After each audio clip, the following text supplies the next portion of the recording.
Coming in at number 12, Doge team discovers FEMA spent $59 million last week on luxury hotels for illegals in New York City, violating the current law. And by Thursday, Homeland Security Secretary Kristi Noem had clawed back the $59 million from New York City and fired FEMA's chief financial officer and 3 other employees responsible. Of course, firing is not enough, but it's a good start. Coming in at number 10, DHS Secretary Kristi Noem blasts FBI as corrupt, accuses Bureau of leaking information on large scale, ICE raids. This was treason. At times, the FBI has complained about putting their agents in danger, but the FBI leaker put countless numbers of ICE personnel in grave danger. The leaker, or leakers, need to be fired, arrested, prosecuted, and sent to prison. Coming in at number 10, Elon Musk exposes $100 billion in annual entitlement payments to individuals without Social Security numbers or IDs, warns that half could be fraudulent. Every day, Elon and Doge find more fraud, and these are big numbers, even for the federal government. Coming in at number 9, top Al-Qaeda terrorist college tuition paid for by USAID. Yes, that's right, you and me. This story added insult to injury. Terrorists chant death to America as we pay their college tuition.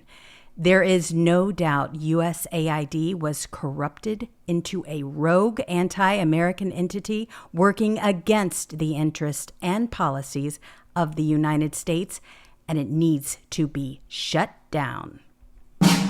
Coming in at number 8, President Trump signs executive order mandating federal agencies to work with Doge to cut staff and limit hiring.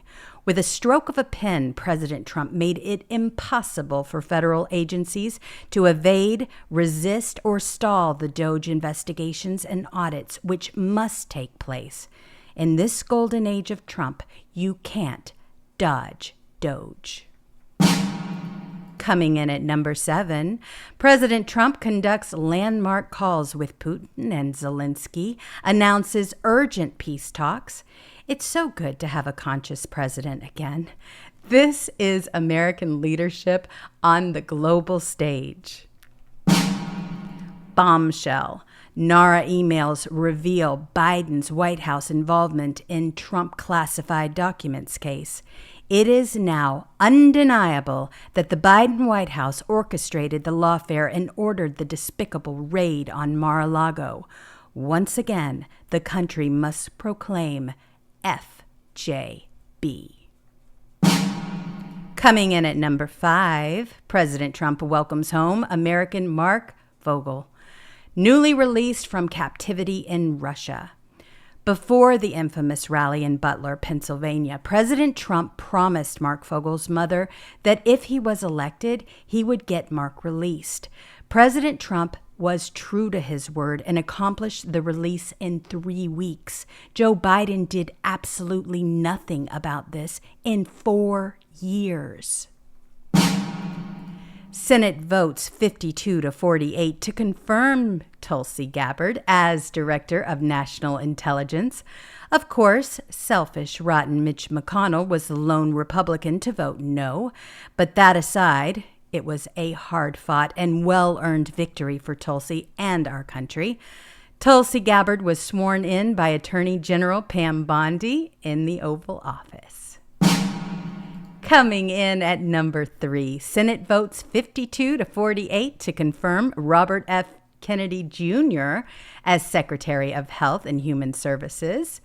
Once again, selfish, rotten Mitch McConnell was the lone Republican to vote no, but that aside, it was a hard-fought victory for RFK Jr., who will make America healthy again. RFK Jr. was sworn in by Supreme Court Associate Justice Neil Gorsuch in the Oval Office. Coming in at number 2, Kash Patel's nomination for FBI director passes Senate Judiciary Committee by a vote of 12 to 10. Kash advances to a full Senate floor vote next week. Democrats will kick and scream and smear and protest. They will insist that on their 30-hour debate period that they can hold their breath until they turn blue if they want, but they can't stop it.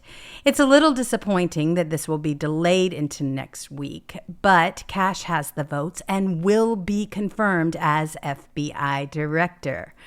That's when the real fun begins. And our number 1 biggest story for this week. I love that.